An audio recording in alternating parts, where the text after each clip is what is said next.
Google just launched a new AI model, Genie, Mhm. which allows you to generate 3D interactive worlds, any kind of a game world, 3D game world that you can navigate through. You can now prompt, and not just prompt, but the demo that they showed allows you on the fly to change things in the world. So, Right.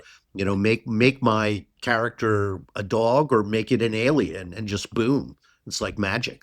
Yeah, some of the folks that I'm working with on the gaming front are both excited and terrified by this, as you might imagine.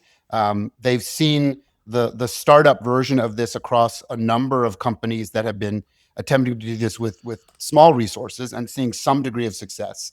But you throw the resources of a Google against this sector, and if I was Epic Games, I would be a little bit scared. If I was Unity, I would be a little bit scared. I wouldn't be a Yeah. lot scared. I think Epic has to be working on something like this as well, and they may accelerate. It's probably something that's sitting privately in their labs, and they Boy, may actually have to boy, have come up they with been something sooner. quiet lately or what, Ted? Yeah, well, Fortnite is drifting down, just like all entertainment experiences finally reach their long tail, right?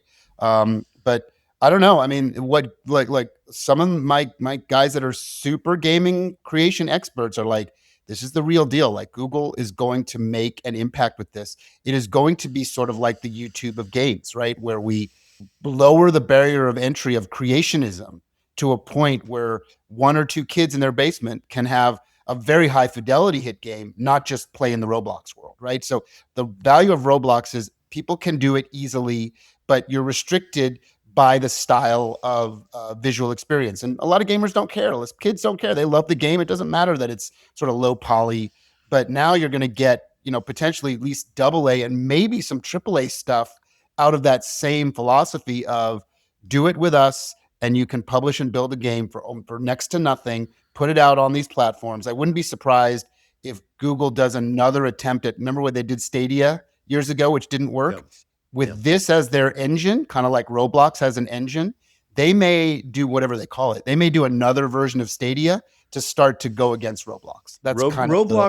Roblox and Fortnite turned out to be the metaverse. You're absolutely right. You have never said something more truthful than that. Exactly right.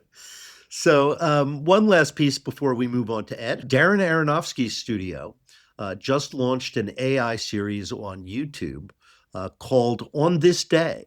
Mm-hmm. And it's generated by AI. They have professional actors doing the voices, but it's an AI animated series. So they've got two shorts up there. I think they're going to start releasing them in some regular cadence, maybe weekly or monthly. But I think that's a real signal that AI filmmaking is really arriving. Yeah, I do too. I think, there are a couple, I guess we'd call auteur level director, producers, Darren and, God, I'm just blanking. You saw him at Venice. Who's the Doug Lyman? Doug Lyman Yep. are kind of the two, like, done very well with traditional cinema and are not afraid to lean into technology, and push the boundaries.